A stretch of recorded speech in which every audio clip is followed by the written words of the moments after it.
तो बच्चों, इसके पूर्व में हम लोगों ने लॉरेंज फोर्स के बारे में हमने पढ़ा था, और वो जो लॉरेंज फोर्स है उसका इक्वेशन हम लोगों को मिला था F = QVB sin थीटा, और अलग अलग परिस्थिति में इस फोर्स की वैल्यू हम लोगों ने ज्ञात की। आज का जो हमारा कंटेंट है वो भी बिल्कुल कुछ इसी तरह का ही है। देख रहे हैं जैसा कि आप एक समान चुंबकीय क्षेत्र में धारावाही चालक पर बल। तो पहले तो उसको समझ लें। एक समान चुंबकीय क्षेत्र में यदि हम किसी धारावाही चालक को रखें तो उस पर फोर्स लगता है। सपोज कि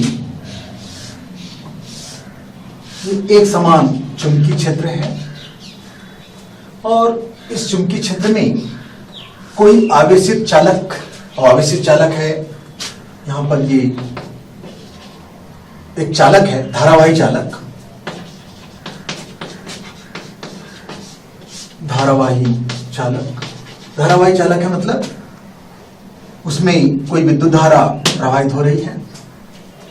और मान लीजिए जो चालक है उसकी अपनी लंबाई है, सपोज कि L उसकी लंबाई है, L है चालक की लंबाई, I है चालक में प्रवाहित धारा, और B है एक समान चुंबकीय क्षेत्र।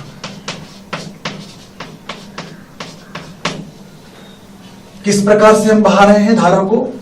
मान लीजिए कि चुंबकीय क्षेत्र B से यह कितना कोण बनाता है, थीटा डायरेक्शन में हम विद्युत धारा को बहा रहे हैं। या यूं कह सकते हैं कि चालक का जो डायरेक्शन है वह कैसा है, एक समान चुंबकीय क्षेत्र से थीटा कोण की दिशा में। ठीक है, तो यहां जब हम एक समान चुंबकीय क्षेत्र में धारावाही चालक को रखते हैं तो उस पर फोर्स लगता है, और यह बल चालक में प्रवाहित धारा के अनुक्रमानुपाती होता है। का मतलब जितनी अधिक मात्रा में हम विद्युत धारा प्रवाहित करेंगे चालक पर उतना ही अधिक बल लगेगा। दूसरा, जितना ज्यादा चुंबकीय क्षेत्र होगा उतना ही अधिक उस पर फोर्स होगा। मीन्स चालक पर लगने वाला बल क्षेत्र B के चुंबकीय क्षेत्र B की तीव्रता के क्या होगी, अनुक्रमानुपाती होगी। जितना स्ट्रॉन्ग मैग्नेटिक फील्ड होगा चालक पर लगने वाला फोर्स है वह भी उतना ही अधिक होगा। तीसरा, जितना लंबा चालक होगा उतना ही अधिक फोर्स लगेगा, अर्थात चालक पर लगने वाला बल चालक की लंबाई के अनुक्रमानुपाती होता है। और जैसे कि पूर्व की तरह हमने देख चुके थे, F = sin थीटा। मीन्स कि थीटा क्या चीज है, चालक में प्रवाहित धारा की दिशा और चुंबकीय क्षेत्र B की दिशा के बीच का कोण है थीटा। तो F = sin theta. It means चालक में प्रवाहित धारा की दिशा और चुंबकीय क्षेत्र B की दिशा के बीच की कोण की ज्या के अनुक्रमानुपाती होता है। और इन सभी बातों को यदि हम सम्मिलित रूप में लिख दें, सम्मिलित रूप में लिखने पर हम देखते हैं कि F = IBL sin थीटा। बराबर करने के लिए फिर से कांस्टेंट का यूज करेंगे, तो F = KIBL sin थीटा। यदि हम यहां एक इस तरह की पद्धति चुने कि K की वैल्यू 1 हो जाए, तो उस परिस्थिति में F = IBL sin थीटा हमें फिर से प्राप्त होगा। आप देख सकते हैं कि जो फार्मूला है बिल्कुल लॉरेंज फोर्स की तरह है। आप चाहें तो थोड़ा सा कुछ चेंज करके वही फार्मूला प्राप्त कर सकते हैं। चलो प्रयास करते हैं।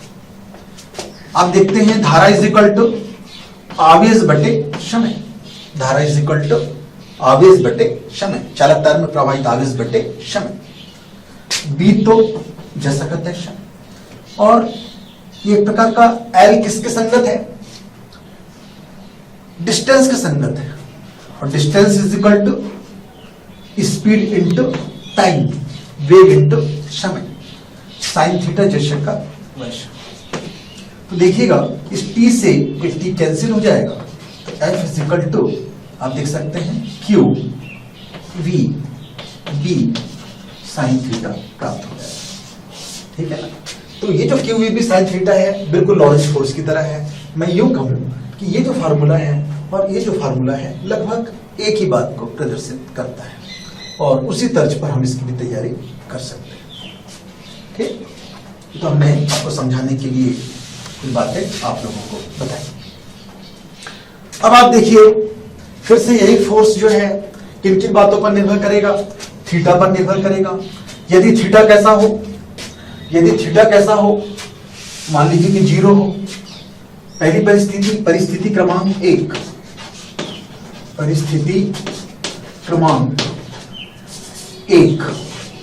परिस्थिति एक क्या हो सकती है कि यदि थीटा बराबर 0 हो या 180 डिग्री हो, तब क्या होगा, तब आप देख सकते हैं दोनों ही परिस्थिति में साइन थीटा की वैल्यू कितनी होगी 0, और फोर्स इज इक्वल टू कितना हो जाएगा, force is equal to IBL into 0, यानी कि 0।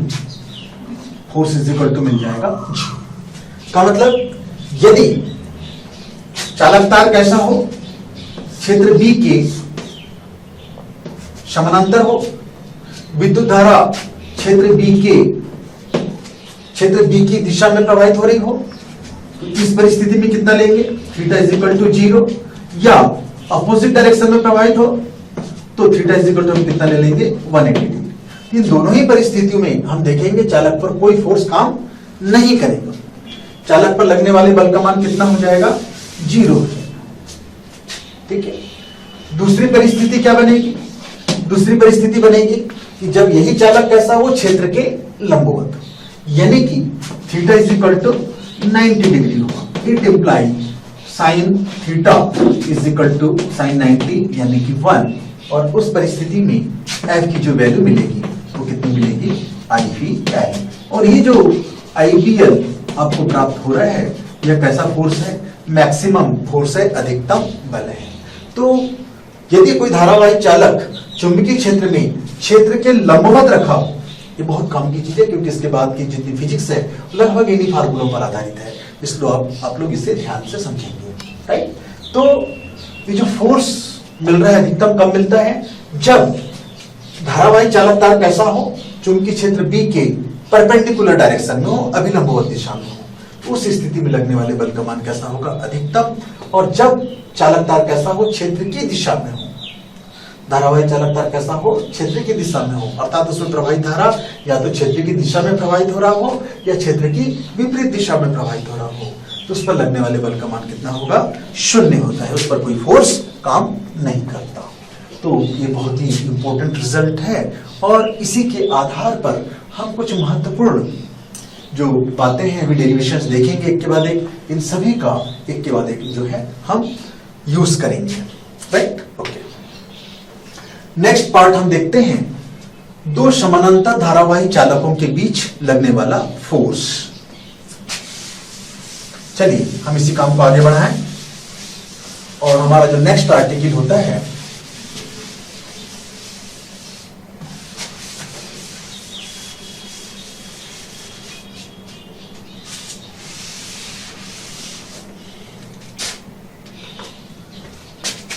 दो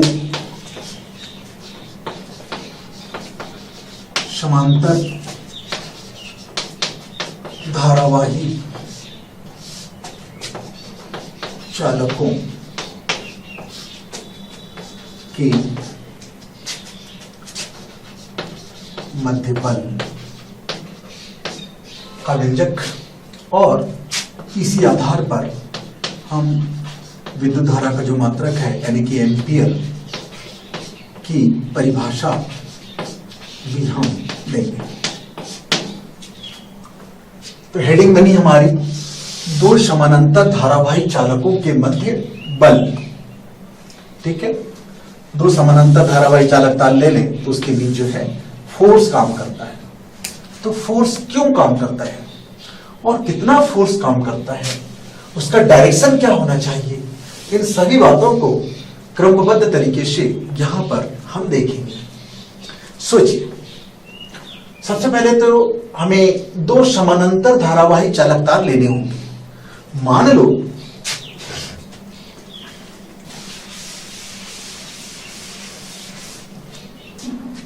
हम दो चालक तार कुछ इस तरह से ले लें, नाम दे दें ए बी और सी डी। ये दो समानांतर धारावाही चालक तार हैं जिनमें प्रत्येक की लंबाई सपोज की L है। दोनों चालक तार परस्पर d दूरी पर स्थित हैं और दोनों तारों में क्रमशः पहले चालक तार में मान लो कि I1 धारा और दूसरे चालक तार CD में मान लो कि I2 धारा प्रवाहित हो रही है। यह हमारी परिस्थिति बनी। ठीक है, थोड़ी सी थ्योरी तो आप लिख ही सकते हैं। माना दो समानांतर परस्पर समानांतर धारावाही चालक तार AB तथा CD हैं जिनकी लंबाइयां जिनमें प्रत्येक की लंबाई L तथा परस्पर कितनी दूरी पर स्थित है, D दूरी पर स्थित है। माना चालक तारों में क्रमशः I1 तथा I2 धाराएं प्रवाहित हो रही है। अब प्रश्न उठता है कि दोनों चालकों के बीच बल लगना चाहिए, दोनों चालकों के बीच फोर्स काम कर रहा है। तो फोर्स क्यों काम कर रहा है, ये बेसिक चीज है इस पार्ट की समझने के लिए। तो क्रमबद्ध तरीके से इस बात को जानने की कोशिश करें। अभी हमने थोड़ी देर पहले ही आप लोगों को बताया था कि जब कोई चालक तार है और उस चालक तार में हम विद्युत धारा प्रवाहित करते हैं, कल ही हमने देखा था ना इसकी डेरिवेशन। क्या देखा था कि डेरिवेशन का जो शीर्षक था वो क्या था, लंबा ऋजुरेखीय धारावाही चालक तार। यानी कि जब किसी चालक तार में हम लोग विद्युत धारा प्रवाहित करते हैं तो उसके चारों ओर चुंबकीय क्षेत्र उत्पन्न हो जाता है और उससे d दूरी पर हमने स्थित कोई बिंदु P लिया था और जिस पर चुंबकीय क्षेत्र की तीव्रता कितनी थी, B = μ0/4π 2I/d। ठीक, तो इसी कॉन्सेप्ट का यहां पर हम लोग उपयोग करेंगे। यहां पर हमारे पास चालक तार है AB और उस चालक तार में हमने I1 धारा को प्रवाहित किया और I1 धारा को प्रवाहित करने से इस चालक तार के चारों ओर चुंबकीय क्षेत्र उत्पन्न हो जाएगा। जैसा कि अभी हमने बताया, I1 धारा चालक तार AB में I1 धारा प्रवाहित करने के कारण उसके चारों ओर चुंबकीय क्षेत्र उत्पन्न हो जाएगा। इससे जैसे जैसे आप आगे बढ़ते चले जाएंगे चुंबकीय क्षेत्र की तीव्रता, चुंबकीय क्षेत्र जो है यानी कि बल रेखाएं और दूर दूर आपको प्राप्त होती चली जाएगी।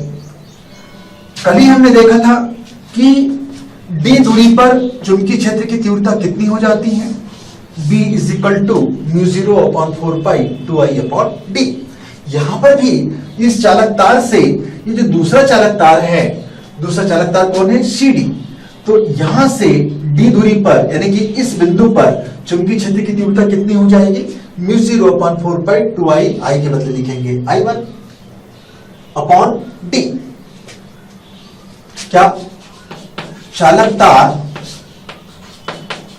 AB में विद्युत धारा I1 प्रवाहित करने के कारण उससे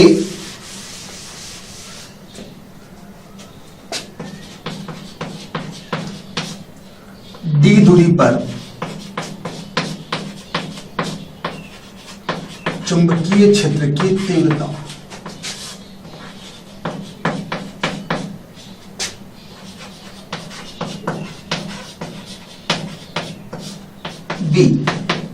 B की वैल्यू क्या है, फार्मूला हम जान चुके हैं इसके पहले, μ0/4π 2I/d। यहां I के बदले हम क्या लिखेंगे, I1। I के बदले हम लिखेंगे I1, वेबर प्रति मीटर का स्क्वायर। ठीक है, तो इस चालक तार AB से D दूरी पर ये बिंदु है, इस पर चुंबकीय क्षेत्र की तीव्रता हमने कितनी ज्ञात कर ली, V equal to mu 0/4 pi two I के बदले I1/D। तो चालक तार AB के समानांतर दूसरा चालक तार है कौन, CD, और इसके सारे बिंदु क्षेत्र AB से, चालक तार AB से समान दूरी पर है, DD डिस्टेंस पर है। तो इनके हर बिंदु पर चुंबकीय क्षेत्र की तीव्रता कितनी होगी, इतनी ही होगी, म्यू 0/4 पाई 2I1/D होगा। फाइनली हम यूं कह सकते हैं कि चालक तार CD एक समान चुंबकीय क्षेत्र, ये एक समान चुंबकीय क्षेत्र किसके कारण से उत्पन्न हुआ है, ये एक समान चुंबकीय क्षेत्र चालक तार AB में I1 धारा प्रवाहित करने के कारण से उत्पन्न हुआ है। तो हम ये कह सकते हैं कि चालक तार CD जो है एक समान चुंबकीय क्षेत्र B में स्थित है। और इसके पहले हमने एक कॉन्सेप्ट और देखा कि जब कोई चालक तार एक समान चुंबकीय क्षेत्र B में स्थित होता है तो उस पर एक फोर्स काम करता है, अभी हमने देखा थोड़ी देर पहले, और उस फोर्स की वैल्यू कितनी होती है, वो होती है IBL sin थीटा होती है। यहां पर भी हम लोग देख रहे हैं कि जो चालक तार है CD वो कहां स्थित है, चालक AB के कारण से उत्पन्न जो चुंबकीय क्षेत्र है उसमें स्थित है। तो हमें यहां पर विभिन्न चीजों की जरूरत पड़ेगी। सबसे पहले तो I की जरूरत पड़ेगी। I क्या है, I है चालक तार CD में फोर्स निकालना है हमें। अभी हमने देखा कि चालक तार CD कहां है, चालक तार CD जो है चालक तार AB में धारा प्रवाहित करने से उत्पन्न चुंबकीय क्षेत्र में स्थित है। जब इस चुंबकीय क्षेत्र में स्थित है तो उस पर फोर्स काम करना चाहिए, और उस फोर्स की वैल्यू कितनी होती है, IBL sin थीटा। अब यहां पर देखो I की वैल्यू कितनी है, I2, B की वैल्यू कितनी है वो हम जानते हैं, L चालक तार CD की लंबाई भी हमें पता है, जरूरत पड़ती है हमें थीटा की। ये थीटा क्या चीज है, ये थीटा है ये वाला एंगल, थीटा है ये वाला एंगल। ये एंगल कौन सा एंगल है, प्रवाहित धारा की दिशा और चुंबकीय क्षेत्र B के बीच का कोण। ओके, प्रवाहित धारा की दिशा तो आप देख ही रहे हैं, नीचे से ऊपर की तरफ विद्युत धारा प्रवाहित हो रही है। अब हमें यहां देखना पड़ेगा कि ये जो B है, इस पॉइंट पर जो B है उसकी दिशा क्या हो। तो उसकी दिशा ज्ञात करने के लिए हम क्या करेंगे, उसके लिए हमारे पास नियम है। चुंबकीय क्षेत्र B की दिशा ज्ञात करने का क्या नियम है, चुंबकीय क्षेत्र कल हमने बताया था, एक तो एम्पियर के तैरने का नियम है, दूसरा दाहिने हाथ की हथेली का नियम है। दाहिने हाथ की हथेली का नियम क्या कहता है, दाहिने हाथ की हथेली का नियम ये कहता है कि यदि आप दाहिने हाथ की अंगुली को और अंगूठे को इस प्रकार से फैलाएं कि वे परस्पर अभिलंबित हो, और फिर अंगूठे को किसके डायरेक्शन में रखें, अंगूठे को हम रखते हैं चालक AB की दिशा में, यानी कि प्रवाहित धारा की दिशा में, और अंगुलियां किस डायरेक्शन में हो, उस डायरेक्शन में हो जिस बिंदु पर हम चुंबकीय क्षेत्र चाहते हैं। तो हथेली पर जो लंब है यानी कि अंदर की तरफ, हथेली का लंब किस ओर होगा, अंदर की तरफ, बोर्ड के तल के, आपकी कॉपी के तल में या बोर्ड के तल के अभिलंबवत अंदर की तरफ होना चाहिए, इस डायरेक्शन में होना चाहिए। अभिलंबवत अंदर के डायरेक्शन को हम लोग क्रॉस से दिखाते हैं, समझ में आया, ठीक। तो यहां पर जो चालक तार AB में हमने जो धारा प्रवाहित करी थी, वो धारा प्रवाहित करने के कारण यहां पर जो चुंबकीय क्षेत्र उत्पन्न हुआ उसकी दिशा हमने किसके माध्यम से ज्ञात किया, दाहिने हाथ की हथेली के माध्यम से ज्ञात किया, और उसकी दिशा कैसी मिली, कागज के तल के अभिलंबवत अंदर की तरफ मिली। अब जो है चूंकि B की दिशा कैसी है, अभिलंबवत अंदर की ओर है, विद्युत धारा हम किस डायरेक्शन में बहा रहे हैं, नीचे से ऊपर के डायरेक्शन में बहा रहे हैं। अभी हमने देखा था इस चुंबकीय क्षेत्र B में एक चालक तार CD रखा हुआ है, तो उस पर क्या लगना चाहिए, फोर्स लगना चाहिए, और उस फोर्स की वैल्यू कितनी कहलानी चाहिए, उस फोर्स की वैल्यू कहलाएगी F = IBL sin थीटा। तो I के बदले आप क्या लिखेंगे, क्योंकि यहां कितनी धारा बह रही है, I2, B के बदले B ही लिखेंगे, L चालक तार CD की लंबाई, और यहां थीटा की वैल्यू कितनी कहलाएगी? थीटा की वैल्यू कहलाएगी 90 डिग्री। क्यों 90 कहलाएगी? क्योंकि चुंबकीय क्षेत्र B की दिशा कैसी है? अभिलंबवत अंदर की तरफ है, और विद्युत धारा I2 की दिशा कैसी है? ऊपर की तरफ है। यहां पर जो एंगल बनने वाला है वो इस तरह का एंगल बनने वाला है 90 डिग्री, राइट? तो इस तरह से sin 90 इज इक्वल टू कितना हो जाएगा? 1, और F इज इक्वल टू मिल जाएगा, ये हो जाएगा I2B इंटू L। आप चाहें तो B की वैल्यू पुटअप कर सकते हैं। B इज इक्वल टू ये है μ0 upon 4 pi two I1 upon D into L। ठीक है, थोड़ा सा इसको रीसेट कर दीजिए, किया जाएगा F is equal to μ0 upon 4 pi two I1 I2 upon D into L। ये है दो समानांतर धारावाही चालकों के बीच लगने वाला फोर्स। आप चाहे तो इसी को और थोड़ा शार्ट कर सकते हैं। ये जो फोर्स लग रहा है कितनी लंबाई के चालक पर लग रहा है? ये फोर्स लग रहा है L लंबाई के चालक पर। आप चाहें तो एकांक लंबाई के चालक पर बल निकाल सकते हैं, इसलिए एकांक लंबाई के चालक पर फोर्स कितना हो जाएगा? जब L लंबाई पर F फोर्स काम कर रहा है तो एकांक लंबाई पर कितना फोर्स काम करेगा? F अपॉन L फोर्स काम करेगा। उस परिस्थिति में यही फार्मूला उभर कर किस रूप में आता है? μ0 upon 4 pi two I1 I2 upon D। तो ये है एकांक लंबाई पर, धारावाही चालक की एकांक लंबाई पर लगने वाला बल। जो एक्सप्रेशन हम चाहते थे कि दो समानांतर धारावाही चालकों के मध्य लगने वाला बल। ठीक, अब जैसा कि अभी हमने देखा कि इस चालक के कारण उत्पन्न चुंबकीय क्षेत्र में दूसरा चालक CD रखा हुआ है और इस पर फोर्स काम कर रहा है, और उस फोर्स की वैल्यू एकांक लंबाई पर कितनी है? μ0 upon 4 pi two I1 I2 upon D। अब हम देखेंगे ये जो फोर्स है उसका डायरेक्शन क्या होगा। ये जो फोर्स लग रहा है चालक CD पर, उसकी दिशा क्या होगी? तो उसके लिए हमारे पास कौन सा नियम की बाएं हाथ का नियम है। फ्लेमिंग के बाएं हाथ का नियम क्या कहता है? फ्लेमिंग के बाएं हाथ का नियम कहता है यदि बाएं हाथ के अंगूठे को, तर्जनी को और मध्यमा को इस प्रकार से फैलाइए कि वे परस्पर अभिलंबवत हो। अब यदि तर्जनी चुंबकीय क्षेत्र की दिशा में हो, मध्यमा चालक में प्रवाही धारा की दिशा में हो, तो अंगूठा जो है चालक पर लगने वाले बल की दिशा को प्रदर्शित करेगा। आइए इस बात को यहां पर अप्लाई करते हैं, इस केस में अप्लाई करते हैं। सबसे पहले जो तर्जनी है वो किस डायरेक्शन में होना चाहिए? चुंबकीय क्षेत्र की दिशा में होना चाहिए। मैंने अभी बताया था कि चुंबकीय क्षेत्र की दिशा कैसी है? बोर्ड के तल के अभिलंबवत अंदर की तरफ है।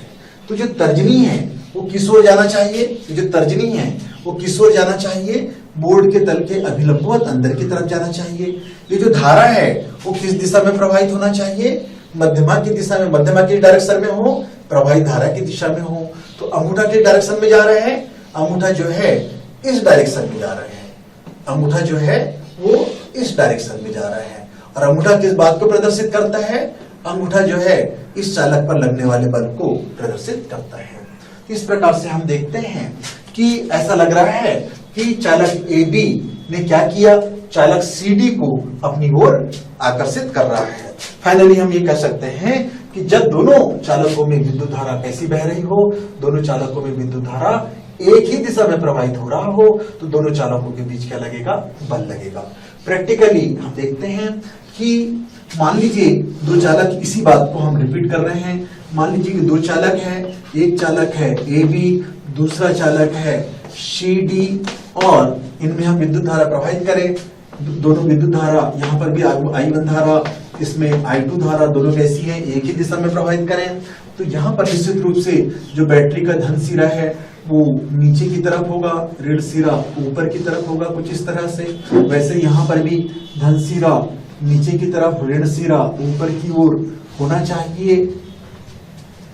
ठीक है, प्लस माइनस प्लस माइनस। तो अभी हमने क्या देखा कि जब दोनों चालक तारों में धारा एक ही दिशा में प्रवाहित होती है तो उनके बीच में क्या लगता है, आकर्षण का बल लगता है। आकर्षण बल लगेगा तो क्या होगा, क्या दोनों चालक तार ए बी और सी डी इसी तरह से समानांतर रहेंगे क्या? बिल्कुल नहीं। दोनों एक दूसरे को क्या कर रहे हैं, दोनों एक दूसरे को अपनी ओर आकर्षित कर रहे हैं। आकर्षित कर रहे हैं इसका मतलब क्या हुआ, ये दोनों चालक तार सी डी ना होकर के इस तरह से कुछ बैंड हो जाएंगे। चालक तार ए बी और सी डी जो है इस तरह से कुछ बैंड हो जाएंगे। इस तरह से ये भी चालक तार इस तरह से न रह करके इस तरह से बैंड हो जाएगा, इस तरह से।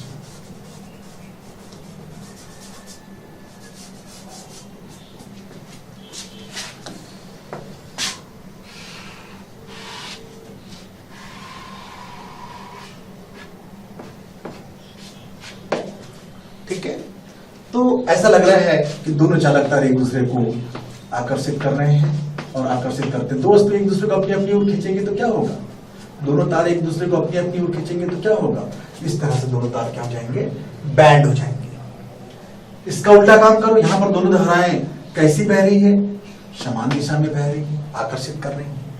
इसके विपरीत यदि मान लीजिए दोनों धाराओं, दोनों चालकों में धाराएं कैसी बह रही हो, विपरीत दिशा में बह रही हो। मान लीजिए एक धारा ऐसी बह रही है, यहाँ पर धारा विपरीत दिशा में बह रही है। निश्चित रूप से यहाँ पर नीचे की तरफ बैटरी का प्लस जुड़ा हुआ होगा, ऊपर की तरफ बैटरी का माइनस जुड़ा हुआ, तो धारा जो है इस तरह से बहेगी। और इस वाले पार्ट में बैटरी का प्लस ऊपर माइनस नीचे, और इस तरह से यहाँ पर धारा की दिशा क्या होगी, बदलेगी। ये धारा है I1, ये धारा का मान है I2। दोनों एक दूसरे को क्या कर रहे हैं, ये इधर प्रतिकर्षित कर रहा है, ये यहाँ पर जो पहले वाली धारा जो है दूसरी धारा को दूसरी दिशा में प्रतिकर्षित करेगी। यहाँ पर दोनों धाराओं की दिशा कैसी, परस्पर विपरीत है, तो यहाँ पर हम कहेंगे कि दोनों तार एक दूसरे पर क्या कर रहे हैं, प्रतिकर्षण का बल लगा रहे हैं, धकेल रहे हैं। जबकि यहाँ क्या कर रहे थे, आकर्षित कर रहे थे। फाइनली हम ये कह सकते हैं कि जब दोनों चालक तारों में धारा एक ही दिशा में प्रवाहित होती है तो दोनों तारों के बीच आकर्षण का बल लगता है, और जब दोनों तारों में विद्युत धारा परस्पर विपरीत दिशा में प्रवाहित होती है तो दोनों तारों के बीच में जो है प्रतिकर्षण का बल काम करता है। ठीक है, तो यहां पर बहुत ही इंपॉर्टेंट क्वेश्चन आता है आप लोगों के लिए कि दो समानांतर, बिल्कुल साफ साफ तौर पे क्वेश्चन आता है और वेरी इंपॉर्टेंट, लगभग 4 नंबर उसका वेटेज होता है। बार बार ये क्वेश्चन को बोर्ड की परीक्षा में पूछा जाता है आप लोगों से। वो क्वेश्चन है कि दो समानांतर धारावाही चालकों के मध्य लगने वाले बल का व्यंजक प्राप्त कीजिए तथा इस आधार पर विद्युत धारा का मात्रक एम्पियर को परिभाषित कीजिए। तो अभी हमने एक व्यंजक प्राप्त किया है फोर्स का, दो समानांतर धारावाही चालकों के मध्य लगने वाले बल का या एकांक लंबाई पर बल का। इसी के आधार पर हम जो है एम्पियर को, विद्युत धारा का जो मात्रक है यानी कि एम्पियर, उसे हम लोग जो है परिभाषित कर सकते हैं। तो चलिएगा एम्पियर की परिभाषा अब हम काम करते हैं, आगे बढ़ाते हुए क्या लिखे, एम्पियर की परिभाषा, विद्युत धारा का मात्रक एम्पियर की परिभाषा। Right, okay. तो इस फार्मूले का उपयोग करें। चूंकि हम लोग जानते हैं कि जब दो चालकों में I1 और I2 धारा प्रवाहित होती है तो उन पर फोर्स काम करता है और उस फोर्स की वैल्यू होती है ना, अभी हमने देखा था 2I1 I2 into L upon D, ये है लगने वाले फोर्स का मान। इस समीकरण में यदि हम कुछ बातों को अप्लाई करें, किस तरह से, यदि हम I1 और I2 दोनों को बराबर बराबर मान ले, एक तो दूसरी बात ये जो L है, क्योंकि हम काम SI पद्धति में कर रहे हैं, L बराबर लेंथ है तो L की वैल्यू पुटअप कर दें, सपोज की 1 लिख देते हैं और लेंथ है तो मीटर लिखेंगे, SI पद्धति में काम कर रहे हैं।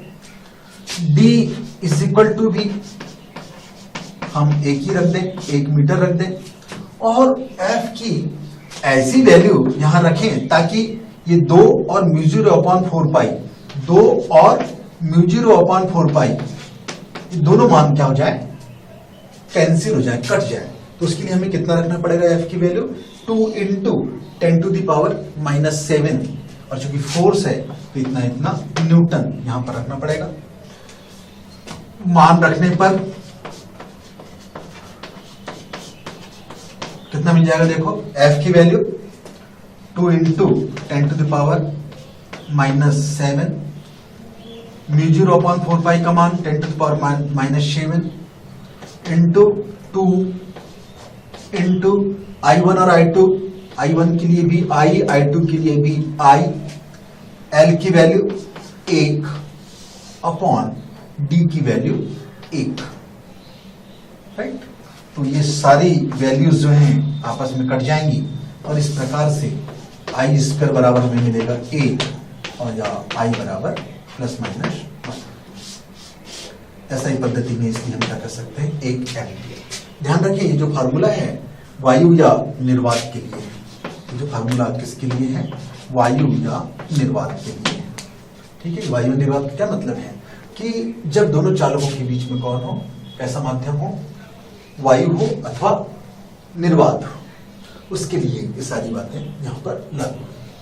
तो इन सभी बातों को एक साथ पिरो दीजिए।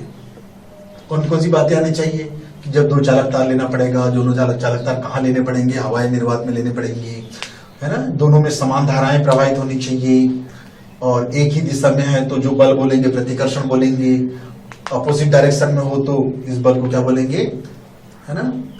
एक ही दिशा में है तो बल को एक ही दिशा में, जब दोनों चालक तारों में धारा प्रवाहित हो रही है तो कौन सा बल लगता है, आकर्षण। ओके, तो क्या देखा हमने, जब दोनों धाराएं एक ही दिशा में होंगी तो बल को हम क्या बोलेंगे, आकर्षण, और जब दोनों धाराएं परस्पर विपरीत दिशा में होंगी यहाँ पर बल को क्या बोलेंगे, प्रतिकर्षण, है ना, प्रतिकर्षण बल। और उसकी वैल्यू कितने बोलेंगे, 2 इंटू 10⁻⁻7 न्यूटन।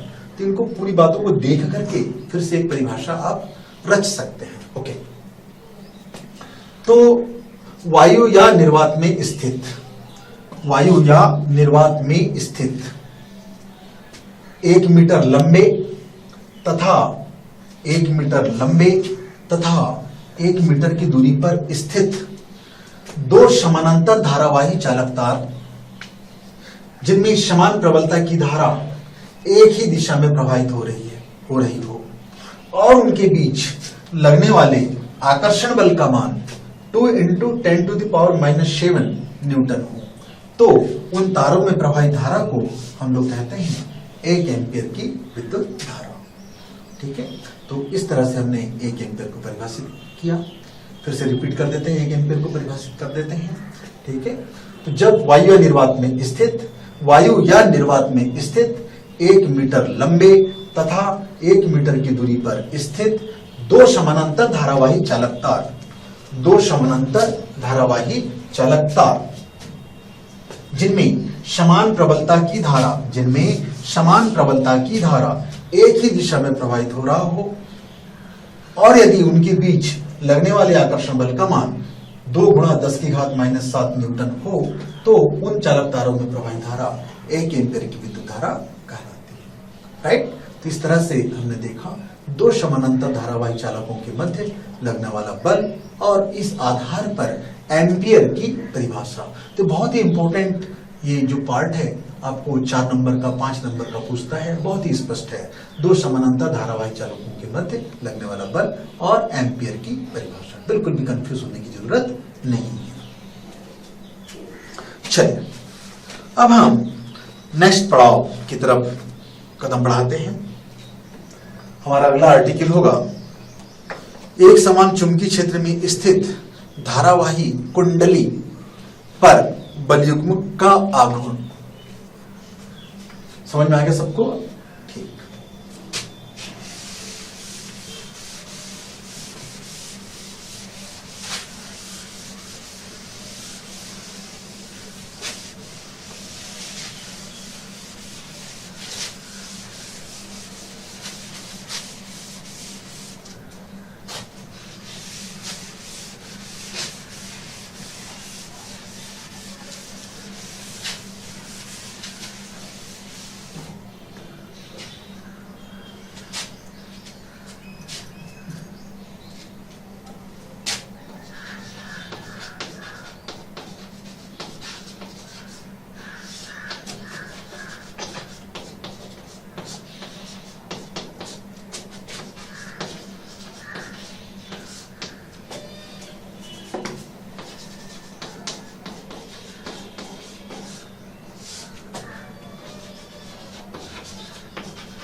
एक समान चुंबकीय क्षेत्र में स्थित, यहाँ जब भी हम बात करेंगे कि चुंबकीय क्षेत्र की, वो सारे चुंबकीय क्षेत्र सबसे पहले तो कैसे होने चाहिए, एक समान होना चाहिए।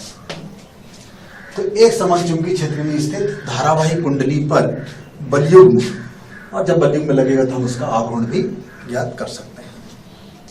तो देखते हैं, सबसे पहले तो आपको क्या लेनी पड़ेगी, एक धारावाही कुंडली लेनी पड़ेगी समझने के लिए। वैसे तो कुंडली को वृत्ताकार ही लेते हैं सामान्य तौर पर, आयताकार भी ले सकते हैं। समझने के लिए हम यहाँ जो कुंडली लेंगे वो एक आयताकार कुंडली लेंगे इस तरह से, और इस आयताकार को नाम दे दें, सपोज कि ए बी सी डी। और इस आयताकार कुंडली में धारा को प्रवाहित करने के लिए कोई उपाय चाहिए। इस प्रकार से दो सिरे होंगे कुंडली के, एक सिरे को बैटरी के एक सिरे से प्लस सिरे से जोड़ देंगे, दूसरे सिरे को बैटरी के माइनस सिरे से जोड़ देंगे, ठीक है।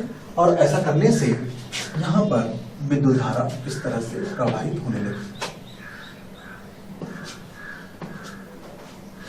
ठीक है। इस कुंडली को, इस धारावाही वृत्ताकार कुंडली को हम एक समान चुंबकीय क्षेत्र में रखें। तो मान लीजिए ये है एक समान चुंबकीय क्षेत्र। एक समान चुंबकीय क्षेत्र के बारे में आप लोग जानते हैं, ऐसा चुंबकीय क्षेत्र जिसके प्रत्येक बिंदु पर चुंबकीय क्षेत्र की तीव्रता एक समान हो, एक समान चुंबकीय क्षेत्र कहलाता है। और एक समान चुंबकीय क्षेत्र में खींची गई जो बल रेखाएं हैं वो सब के सब कैसी होती हैं, परस्पर समानांतर होती हैं, ठीक है। ओके, इसको चाहो तो आप कुंडली का अक्ष कह सकते हो इस तरह से।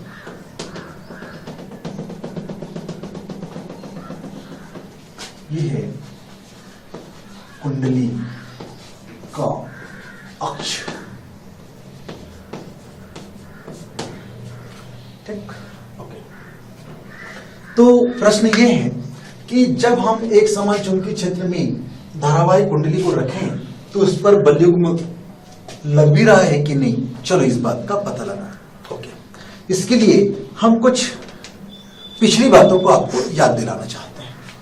अभी हमने देखा था थोड़ी देर पहले ही, है ना, वो ये था कि एक चालक तार था और इस चालक तार को हम लोगों ने एक समान चुंबकीय क्षेत्र बी में रखा था।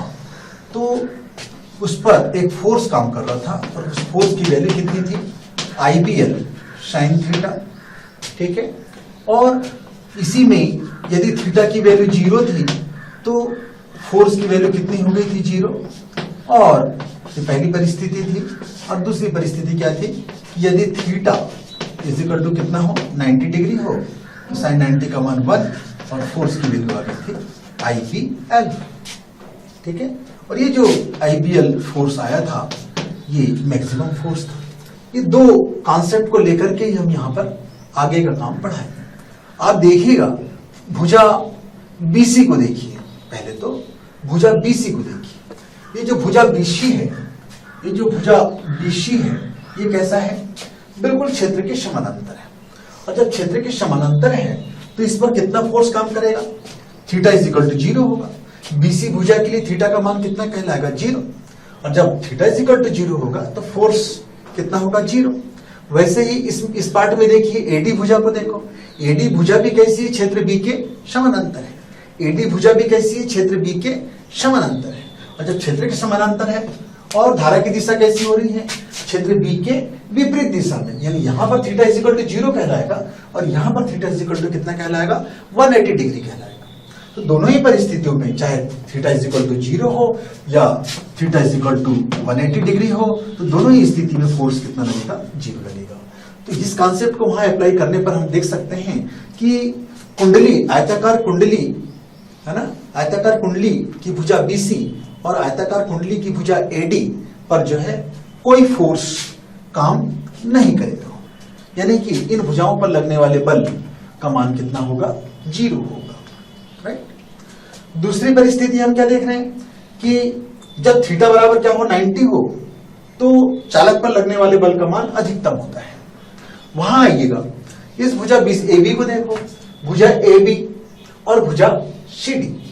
भुजा AB कैसा है, चुंबकीय क्षेत्र B के लंबवत है। भुजा CD कैसी है? यह भी चुंबकीय क्षेत्र B के लंबवत है। यहाँ पर थीटा इज इक्वल टू कितना है? 90 डिग्री। तो इन भुजाओं पर जो बल होगा वह कैसा होगा? IBL बल लगेगा, अधिकतम बल लगेगा, और उसकी दिशा फ्लेमिंग के बाएं हाथ के नियम के अनुसार होगी। ठीक है, तो फ्लेमिंग के बाएं हाथ का नियम क्या कहता है ना? यदि बाएं हाथ के अंगूठे को, तर्जनी को और मध्यमा को इस प्रकार से फैलाएं कि वे परस्पर अभिलंबवत हो। अब यदि तर्जनी चुंबकीय क्षेत्र की दिशा को प्रदर्शित करे, मध्यमा जो है धारा की दिशा को प्रदर्शित करे, तो अंगूठा जो है चालक पर लगने वाले बल की दिशा को प्रदर्शित करेगा। तो यहां पर भी आप देख रहे हैं जो चुंबकीय क्षेत्र है वो B है मान लेते हैं, और जो धारा बह रही है कुंडली में, कितनी धारा को आप बहा रहे हैं? I विद्युत धारा को हम प्रवाहित कर रहे हैं। तो जो बल होगा फ्लेमिंग के बाएं हाथ के नियम के अनुसार होगा। भुजा AB पर जो बल होगा उसकी दिशा क्या होगी? फ्लेमिंग के बाएं हाथ के नियम से लगाइए। बाएं हाथ के तर्जनी को किस डायरेक्शन में ले लें हम? चुंबकीय क्षेत्र की दिशा, चुंबकीय क्षेत्र B की दिशा कैसी है? ऐसी। तो इस दिशा में कौन लग रहा हो? B लग रहा हो। ठीक है, धारा की दिशा कैसी है? ऊपर।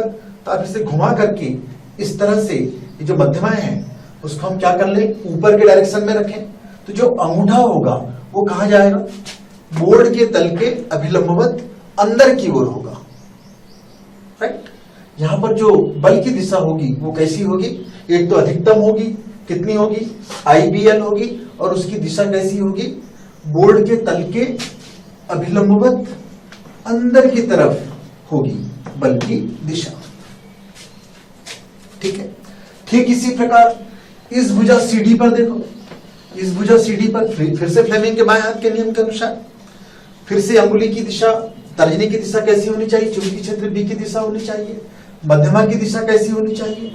प्रवाहित धारा की दिशा में होनी चाहिए, नीचे की तरफ। तो अंगूठा किस डायरेक्शन में जा रहा है? बाहर की तरफ जा रहा है। और अंगूठा किस बात को बताएगा? इस भुजा CD पर लगने वाले बल को बताएगा। और इसकी दिशा कैसी है? बाहर की तरफ है। इस भुजा पर बल अंदर की तरफ लग रहा है, इस भुजा पर बल बाहर की तरफ लग रहा है। तो निश्चित रूप से ये दोनों बल मिलकर के किस बात का निर्माण करेंगे? एक बलयुग्म का निर्माण करेंगे। और इस बलयुग्म के प्रभाव से वो जो कुंडली है वो क्या हो जानी चाहिए? रोटेट हो जाएगी, घूमेगी। इसी बात का उपयोग करके हम आगे के कुछ कॉन्सेप्ट यहां पर देखेंगे। चलिए, तो सबसे पहले थोड़ा सा कैलकुलेट कर लें। चूंकि यहां पर हमने बलयुग्म निकाला है, तो बलयुग्म निकाला है इसका मतलब हम इस बलयुग्म का आघूर्ण भी चाहे तो ज्ञात कर सकते हैं। उसके लिए मान लेते हैं कि ये कुंडली है और कुंडली की लंबाई सपोज की L है, कुंडली की चौड़ाई को हम लोग D मान लेते हैं। निश्चित रूप से क्षेत्रफल कितना हो जाएगा? कुंडली का क्षेत्रफल हो जाएगा, क्षेत्रफल A बराबर होगा लंबाई इंटू चौड़ाई। कुंडली में जो प्रवाहित विद्युत धारा है I विद्युत धारा है, और उसे हमने कहां रखा है? एक समान चुंबकीय क्षेत्र B में रखा है। ठीक है, ओके। तो बलयुग्म लगेगा, और उस बलयुग्म के प्रभाव से अभी आपने क्या देखा कि वो जो कुंडली है वो क्या हो रही है? अपने अक्ष पर विक्षेपित हो रही है। ठीक है, तो हम इस बलयुग्म का, कौन सा बलयुग्म? इस बलयुग्म को हम लोग नाम दे देंगे, क्योंकि इस बलयुग्म के प्रभाव से कुंडली क्या हो रही है? घूम रही है, विक्षेपित हो रही है। इसलिए इस बलयुग्म को हम कहेंगे बलयुग्म, विक्षेपक बलयुग्म। और इसका जो आघूर्ण है, विक्षेपक बलयुग्म का आघूर्ण है, वो हम चाहें तो ज्ञात कर सकते हैं। कैसे ज्ञात करेंगे? आघूर्ण बराबर सबसे पहले तो उसका जो सिंबल है वो टाउ है। ठीक है, तो टाउ इज इक्वल टू एक बल, उस बलयुग्म का एक बल, और दोनों बलों के बीच की, दोनों बलों की मध्य की लंबवत दूरी का हम गुणा कर देंगे तो विक्षेपक बलयुग्म का आघूर्ण निकल आएगा। ये जो स्थिति है जो बोर्ड पर आपको दिखाई दे रही है, ये स्थिति कौन सी स्थिति है? बिल्कुल स्पेशल केस है। यहां पर जो बल की दिशा कैसी है? अभिलंबवत अंदर की तरफ। यहां पर बल की दिशा कैसी है? अभिलंबवत। यहां पर बल की दिशा अभिलंबवत अंदर की तरफ है, यहां पर बल की दिशा अभिलंबवत बाहर की तरफ है। तो इस स्थिति में जो लंबवत दूरी होगी वो इसके बराबर होगी। ठीक है, इसके बराबर होगी, मतलब जो कुंडली की चौड़ाई है, जो कुंडली की चौड़ाई है यानी कि P को ही हम लंबवत दूरी कह सकते हैं। लेकिन जब कुंडली पर बलयुग्म लगेगा और कुंडली पर बलयुग्म लगेगा तो उस पर क्या लगना चाहिए? बलयुग्म के प्रभाव से कुंडली क्या होनी चाहिए? अभी यहां पर जो डिस्टेंस है वो किसके बराबर है? अभी जो डिस्टेंस है वो P के बराबर है। लेकिन यहां पर जो फोर्स काम कर रहा है वो किस डायरेक्शन, इस भुजा पर फोर्स किस डायरेक्शन में काम कर रहा है? अंदर की तरफ। इस डायरेक्शन पर फोर्स, इस भुजा पर फोर्स बाहर की तरफ काम कर रहा है। तो इस बलयुग्म के प्रभाव से ये कुंडली क्या हो जाएगी? अपने अक्ष पर घूम जाएगी ऐसे। इस स्थिति में जो लंबवत दूरी है पहले कितनी थी? B थी। अब ये जो बलों के बीच की जो लंबवत दूरी है अब वो B नहीं होगी, क्योंकि जो नई सिचुएशन बनेगी यदि हम ऊपर से उसको देखें तो जो कुंडली की जो स्थिति बनेगी वो किस प्रकार से बनेगी? अब कुंडली ऐसे नहीं रहेगी, अब वो कैसी बन जाएगी? इस तरह से रहेगी। कुंडली जो है उसकी जो भुजा है, कुंडली जो है पहले से कितने एंगल पर घूम जाएगी? थीटा एंगल से घूम जाएगी। और ये जो कुंडली की जो चौड़ाई है जिसको हम क्या कह रहे हैं? B कह रहे हैं, वो कुछ इस तरह से हो जाएगी, इस तरह से हो जाएगी। ठीक है, तो अब जो लंबवत दूरी होगी यहां से लेकर के यहां तक का जो डिस्टेंस है ये कुंडली का अक्ष है, ये है कुंडली का अक्ष। ठीक है, तो इस स्थिति में यहां एक बल काम करेगा IBL, यहां दूसरा बल काम कर रहा है IBL। सोच के देखिए, बिल्कुल इस तरह से यहां पर एक बल काम कर रहा है अंदर की तरफ IBL, यहां पर एक बल काम कर रहा है अभिलंबवत बाहर की ओर, लेकिन इसके प्रभाव से कुंडली क्या होगी? घूमेगी। तो यहां पर IBL अंदर की तरफ होगा, यहां पर IBL बाहर की तरफ होगा, और ऊपर से जब हम इसका फोटोग्राफ लें तो हमें कुछ इस तरह से दिखाई देगा। तो इस स्थिति में जो लंबवत दूरी लेंगे हम, ये वाला पार्ट यानी कि ये वाला पार्ट जो है हम लंबवत दूरी लेंगे। और जैसा कि आप देख रहे हैं कुंडली थीटा एंगल से विक्षेपित हुई है, तो इस ये जो साइड है, जो भुजा है, उसका मान कितना हो जाएगा? साइन थीटा के बराबर होगा। कर्ण का मान कितना है? B, तो मान कितना हो जाएगा? B sine theta. तो एक बल की वैल्यू कितनी है? एक बल की वैल्यू है IBL, अभी हमने देखा था ना। फोर्स की वैल्यू कितनी है? IBL। और लंबवत दूरी कितनी है? वो है B साइन थीटा। किसी पर्टिकुलर इंस्टेंट पर, किसी विशेष क्षण पर हम ये बात कर रहे हैं। तो जो लंबवत दूरी B के बदले क्या लिखेंगे? B sine theta.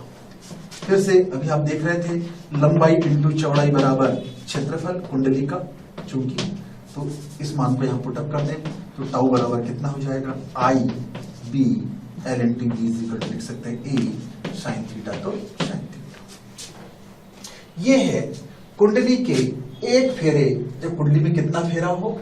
एक फेरा हो, उस स्थिति में टाउ की वैल्यू कितनी मिलती है? IBA sine theta. और यदि कुंडली में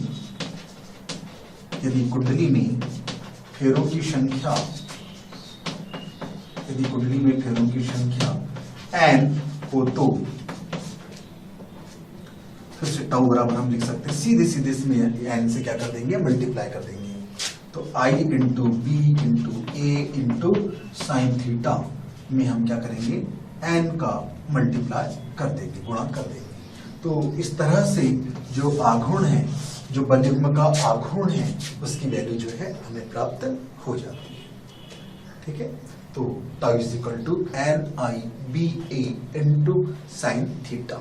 यहीं पर कुछ केसेस, कुछ परिस्थितियां हम ले सकते हैं फिर से, कि वो परिस्थिति क्या हो सकती है कि यदि हम थीटा बराबर 0 ले लें, यदि पहली परिस्थिति यदि थीटा बराबर 0 ले लें, थीटा बराबर 0 लेने से क्या हो जाएगा? देखो, थीटा बराबर 0 लेने से इट इम्प्लाई साइन थीटा की वैल्यू कितनी मिल जाएगी? 0। जब साइन थीटा की वैल्यू 0 मिल जाएगी तो टाउ इज इक्वल टू कितना मिल जाएगा? 0।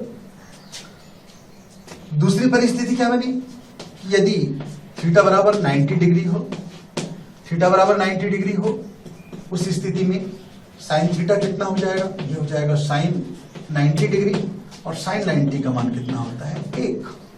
तो उस परिस्थिति में टाउ की वैल्यू कितनी हो जाएगी, ये हो जाएगी NIBE।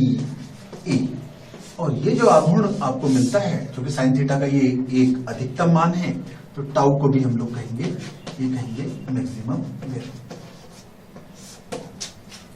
सबको समझ में आ गया?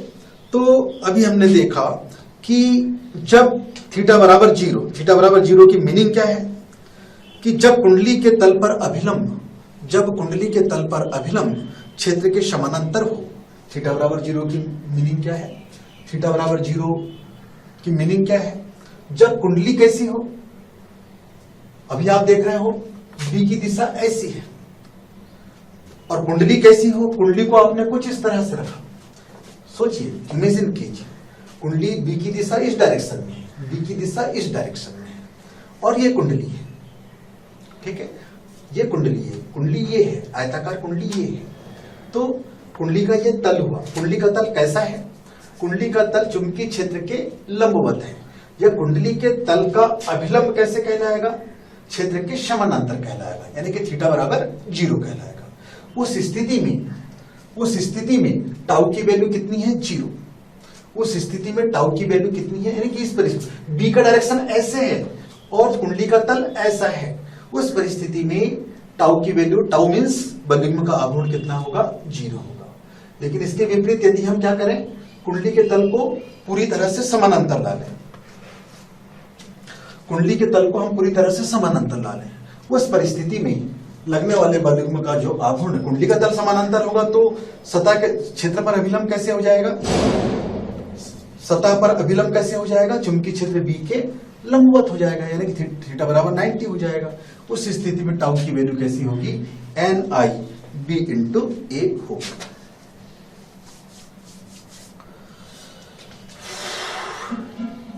तो फाइनली हमने क्या देखा कि जब कुंडली का तल कैसा हो, क्षेत्र के अभिलंबवत हो, जब कुंडली का तल कैसा हो, क्षेत्र के अभिलंबवत हो, तो बलयुग्म का आघूर्ण कैसा होगा, अधिकतम होगा, है ना, और जब समानांतर हो तो वह न्यूनतम होगा। ठीक है, तो इसके बाद का जो क्वेश्चन है हम नेक्स्ट में देखेंगे, और इन कॉन्सेप्ट का जो यूज करेंगे हम लोग, इसके बाद गैल्वेनोमीटर पढ़ेंगे, धारावाही पढ़ेंगे, और इन्हीं कॉन्सेप्ट्स का हम लोग यूज करेंगे, राइट।